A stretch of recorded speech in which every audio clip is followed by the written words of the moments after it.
Je vais faire un petit point sur le marché pour mettre la situation patrimoniale de la CARMF en perspective.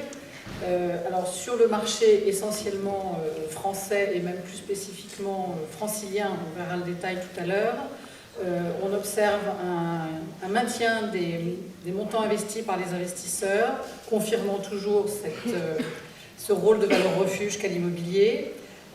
Une confirmation également, c'est une nouveauté depuis quelques années, de la place significative des investissements indirects, c'est-à-dire des intervenants qui investissent derrière via des fonds collectifs qui se sont développés ces dernières années, et une nouvelle race d'acteurs, si je puis dire, qui interviennent là, eux, depuis 2 ans, qui sont les fonds souverains, et essentiellement les fonds souverains moyen-orientaux, qui s'intéressent beaucoup à l'Europe et principalement à Paris.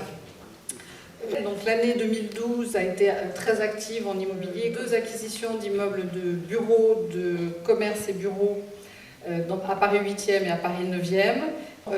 4 cessions d'immeubles sont intervenues sur l'exercice précédent pour un montant de un petit peu moins de 220 millions qui ont dégagé une plus-value de 180 millions d'euros, ce qui a généré sur l'ensemble de la vie de ces immeubles dans leur détention par la CARMF un TRI supérieur de 9%, puisque le TRI du plus faible était à 9,25% et du plus élevé à 9,99%. Également, dans la même logique de faire tourner le portefeuille et de saisir des opportunités de cession, il a été cédé la totalité des parts dans 2 fonds détenus historiquement par la CARF depuis un certain nombre d'années, pour un montant plus faible, mais 16 millions et quelques, donc, qui ont généré un TRI respectif de 5,90 pour l'un et de 8,5 pour l'autre, faisant un taux moyen de 6,5%. Voilà.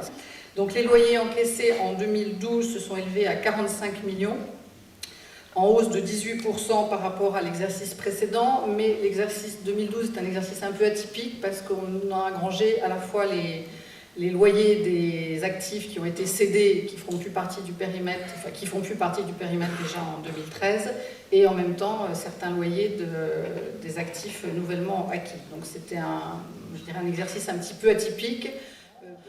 Un résultat net de gestion avant amortissement de 32 millions et 4,65 millions encaissés sur les 4,65 sur les fonds sur l'exercice 2012. Taux de rendement moyen du parc immobilier depuis 5 ans, 7,39%, qui aboutit à 5,65% nettoyé de l'inflation sur les 5 dernières années. Voilà, je vous remercie de votre attention.